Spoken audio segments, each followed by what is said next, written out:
I am in my garage working on a project to rebuild the carburetors from my 2007 Triumph Bonneville. I've removed them from the bike, cleaned them, disassembled them, placed the parts in individual trays so I can relocate them later on, located all the new spare parts from the internet and also from the local Triumph dealership, and also have a shop manual that has a very good description of the process of rebuilding the carburetor. I'm starting on the left carburetor by reinstalling the air cutoff valve assembly. And these are basically all the same pieces that came off originally. This is a diaphragm and it's in good shape. Okay, well that was pretty straightforward. Just assemble the parts in order for the air cutoff valve. Okay, so next step is to install a new pilot jet. This is a size 40, which is the stock size that came with the carburetor. So just slide it in there and screw it in. Snugly, but not too tight because it is brass. There you go, that's done. And I'll do that for both sides. So the next step, I'm going to install the needle jet and the needle jet holder. The needle jet is new and the needle jet holder is the original that I've thoroughly cleaned. So, and also the needle jet fits onto the needle jet holder in a certain way. So it fits snugly that way. So drop the needle jet in, and on top of that goes a needle jet holder.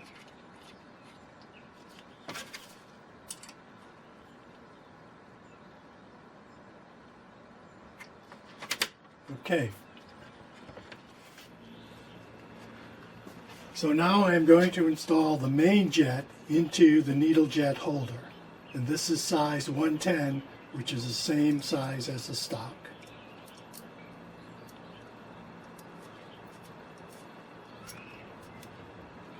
That simply screws in and tighten it up.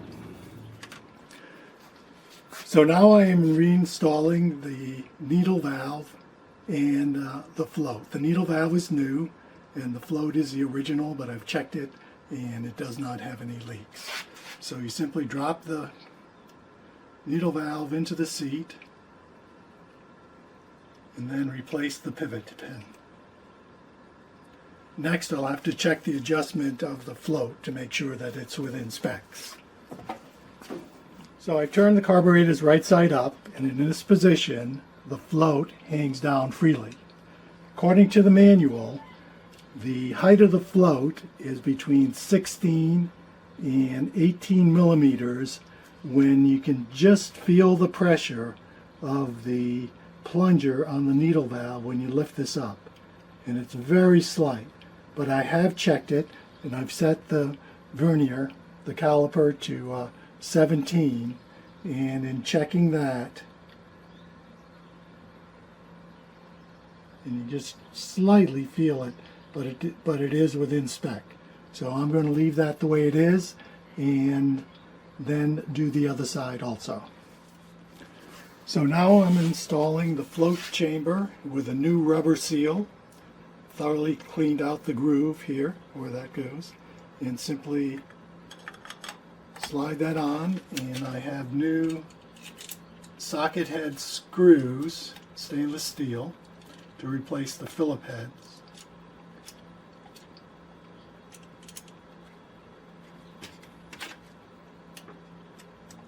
Simply install those and screw it into place.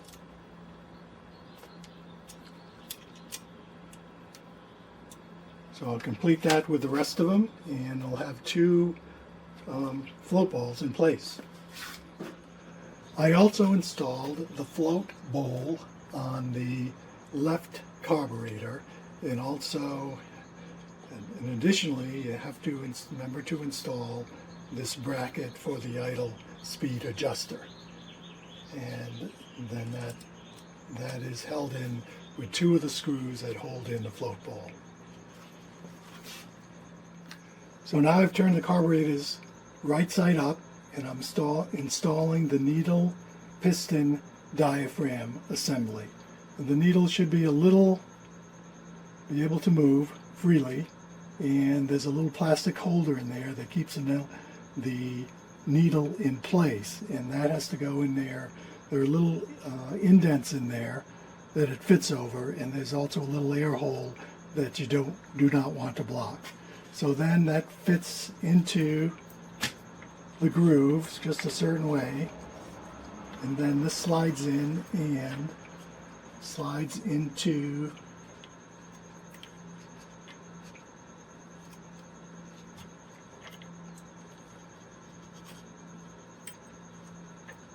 the needle valve.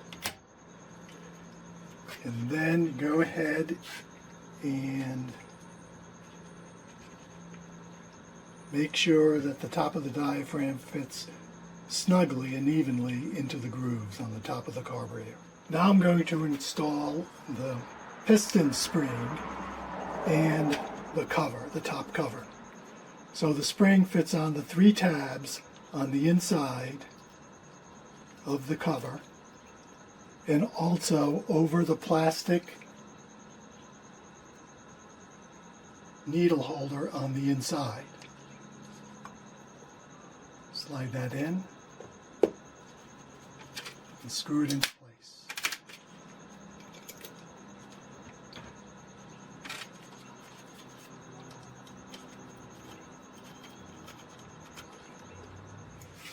So I saw this on another website on how to confirm that the piston is in fact working, and it works on differential pressure.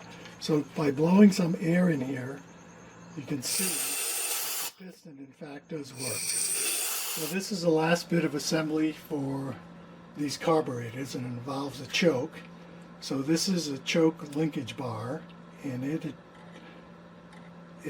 connects these 2 plungers, which have a spring. Each one has a spring, and they're attached through these 2 screws here that have inner and outer plastic washers. There's also a little brass ball here that acts as a detent that fits in this hole, and there's also a little spring behind it, and that stays in place during assembly with just a little dab of grease. And then these little slots in the linkage fit between the end of the spring and a little nipple at the end of the plunger on each one of these. So that takes a little bit of work and fiddling to get that installed. So I'm going to go ahead and do that, and then I'll be back. Okay, so the choke linkage bar is in place, and it's working, operating the plungers, and appears to be okay. That was the last for reassembling of those carburetors. Now I'll stick it back on the bike and see how it goes.